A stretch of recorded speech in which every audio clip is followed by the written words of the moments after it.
It's Fibber, McGee, and Molly.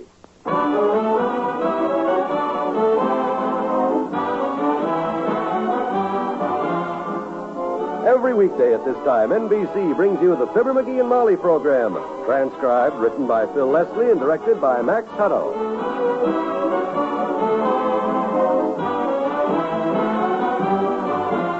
We'll join Fibber and Molly in just a moment.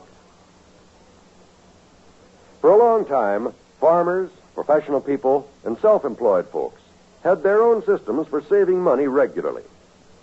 Everything worked fine until a payment was missed. Then another. Finally, complete neglect. The end of their system. The end of saving. Then came the bond-a-month plan, the easy, automatic way to buy United States savings bonds. No chance of neglect in this system. Your bank handles all the details. You simply fill out an authorization card. Then, each month, your bank transfers funds from your checking account, buys a savings bond in your name, delivers it to you. You get a bond a month every month like clockwork. That's the sure way to save money systematically. And when your bonds mature in less than 10 years, look at the nest egg you'll have. $4 for every $3 you put in. Regular saving is effective saving. Invest in United States savings bonds through the bond-a-month plan.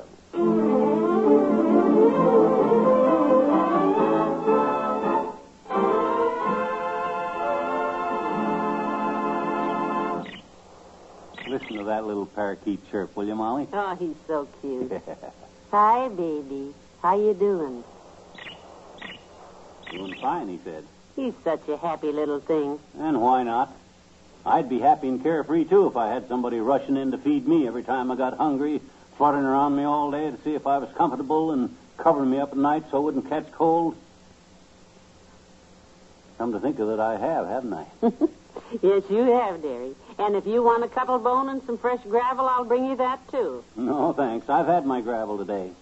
Next time you buy a box of it, get some that's not so white, will you? Why? I filled the salt shaker with it this morning and had it on my eggs. Boy, that was... Oh, look at him climb around that cage, McGee. Look, he's hanging upside down from the bars. Yeah, and singing at the same time. Boy, Gordon McRae can't do that even. Hey, look at him. He's still hanging upside down. I bet he's got his foot caught. No. Don't get excited. He's all right. You see? Look at him climb down the side of that cage. He shouldn't poke his head out between the bars like that. He's liable... Hey, his head is caught. Quick, spread the bars apart so... Oh, he's all right.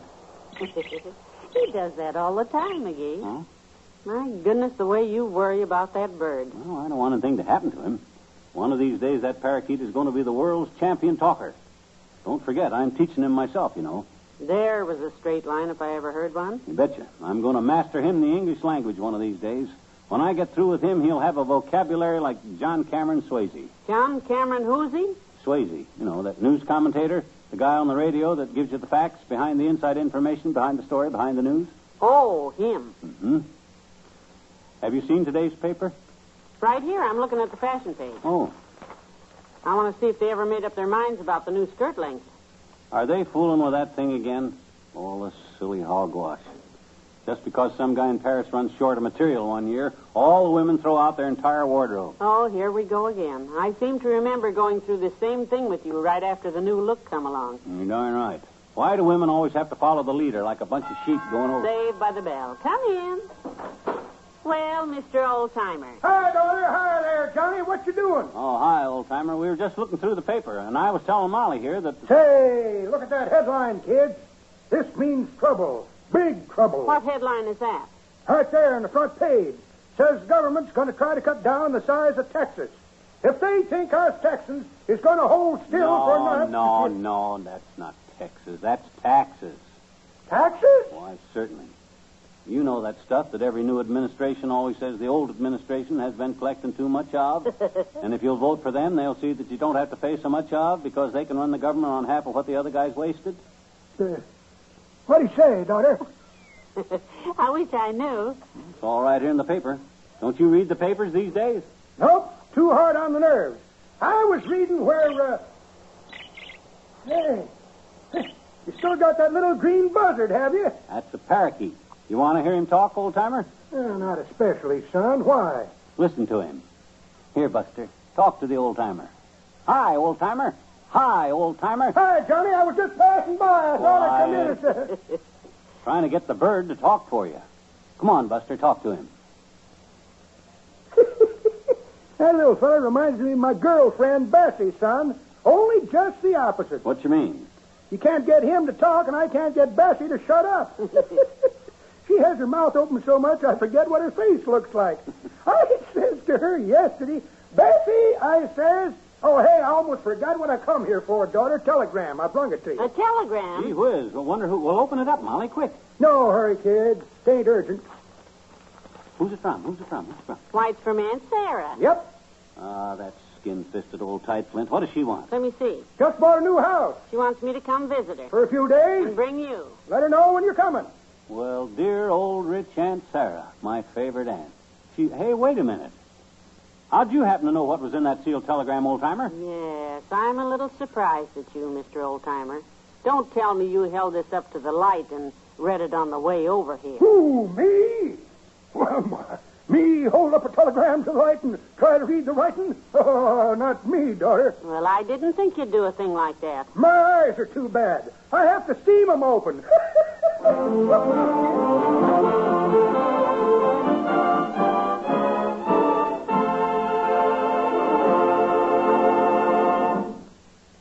Back to Wistful Vista in a minute. Mark Twain used to say, everybody talks about the weather, but nobody does anything about it. We might add, everybody talks about the bad conditions in our schools, but nobody does anything about it. But no, that wouldn't be quite fair. Today, good citizens all over the country are working to improve our schools. It's true that in many communities, schools are outmoded, run down, and overcrowded. But in most of those communities, intelligent, responsible citizens are joining together to improve conditions. If you'd like to do your part, join and work with local civic organizations that are trying to make educational conditions better.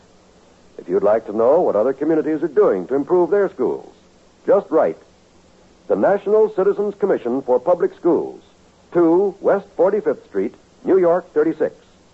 That's National Citizens Commission for Public Schools, 2 West 45th Street, New York 36. Remember, better schools build a stronger America.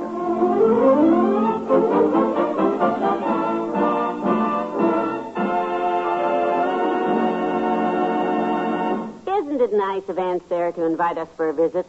You know, we haven't seen her in a couple of years. You know that, don't you? Yep. Seems only yesterday, don't it? I wonder what her new house looks like. Probably looks like she does. What do you mean? Old, small, and tight. Oh, it won't be small, I promise you that. Aunt Sarah likes a big house, you know. Her old mansion has always been a show place. Yeah, well, she probably sold that place on account of because she needed another $500,000 to balance the south end of her mattress. The other end is Oh, McGee, now, you know Aunt Sarah doesn't keep her money in her mattress. She keeps money every place. She's the only person I know who ever deposited a branch of the Chase National Bank into her personal account at the City Trust Company. Oh, she took all her money out of the city trust. Says she doesn't trust the city. She doesn't trust anybody. She don't even trust me. And she's so right. Just kidding, of course. Of course. I really love the old girl dearly. You know that. Mm-hmm. When I think of that sweet, loaded little old lady all alone in that great big house with no company except 14 servants and $80 million, I just want to go to her right now and hold her hand, the one with a pen in it, while she writes out a new will that says, to my beloved nephew, Fibber. Oh, McGee, stop it. Okay. When do we leave, Tootsie? Well, I thought we'd go Friday. Friday? I've got so many things to do first. Such as what? Well, I hate to bring this up, but we've simply got to have some new luggage. Luggage? What's the matter with my good old Gladstone bag? The one you had in vaudeville? That you bought from the man who had the dog act? Yeah, that's the one. You mean the suitcase with the wire screen in the end of it? Why, sure. That one? Yeah, what's the matter with it? Nothing. It's up in the attic full of those rock samples you brought home from the uranium hunting trip last year. Oh. The time you come in screaming, we're rich? Oh, yeah. Because the Geiger counter you borrowed was clicking like crazy when you held it over those rocks? Well. And it didn't stop clicking till you took off your wristwatch with the radium dial. Well. So that suitcase is in the corner of the attic where you threw it. Run up and get it. Go on. Grab your hat. We'll go downtown and buy ourselves some new luggage. Want to make a good impression on dear old sweet Aunt Sarah.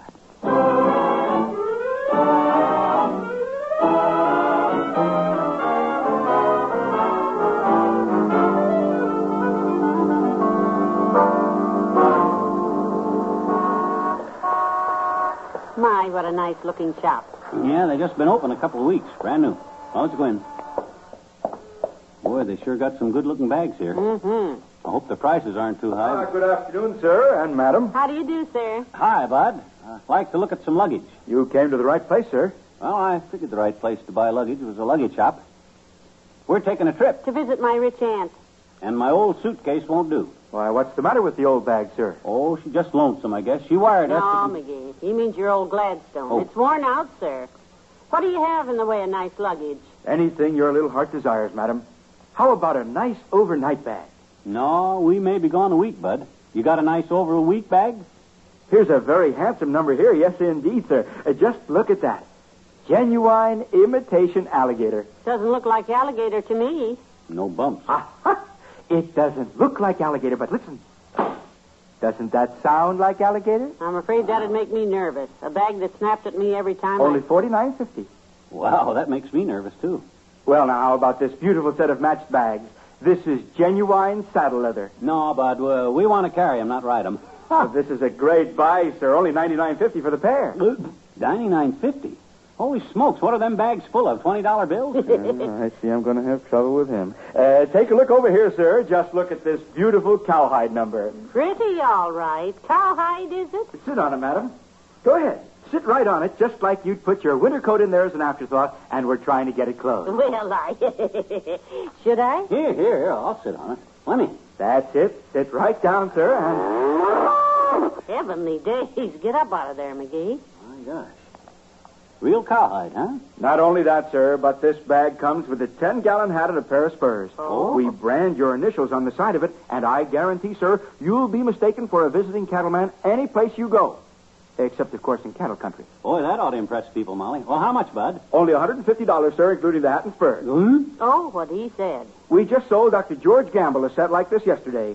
He didn't take the hat, although... What was that? Doc Gamble bought bags like this? He going someplace? No, he just saw them and liked them, sir. Son, you just solved our luggage problem. Good. Shall I deliver them, sir? Oh, no. Just keep them. We'll borrow good old Doc's. Come on, Molly. We'll go right home and call him.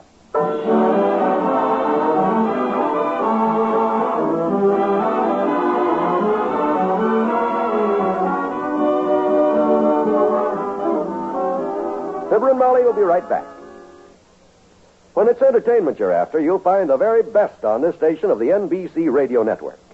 Tomorrow night, for example, you'll hear Robert Young, Roy Rogers, Ralph Edwards, and Eddie Cantor, each with a great program for your listening pleasure. Robert Young portrays Jim Anderson on Father Knows Best, a program which is based on the assumption that the man of the family can put one over on the wife and youngsters. Of course, it all adds up to laugh-filled entertainment that'll surely amuse you and your whole family. Hear Father Knows Best tomorrow. The same night, you can enjoy the zany stunts on Truth or Consequences with Ralph Edwards. When Ralph sends a contestant off on a consequence, it usually ends up as one of radio's funniest stunts. So listen tomorrow and see what's in store for Ralph's contestants when All America plays Truth or Consequences. And if you like Western songs and adventure, you'll find none better than the ones you hear on the Roy Rogers Show. And to top it all off, hear the little-known stories of show business that Eddie Cantor tells on his Show Business Show. Thursdays packed with stellar entertainment on the NBC Radio Network.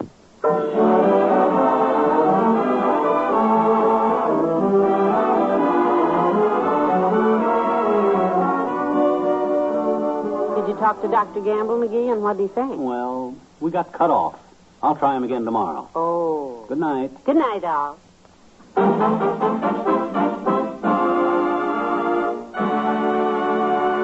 NBC has brought you the Fibber, McGee, and Molly program, transcribed with Bill Thompson as the old-timer and Jack Crucian as the clerk. This is John Wald inviting you to be with us again tomorrow night for another visit with Fibber, McGee, and Molly.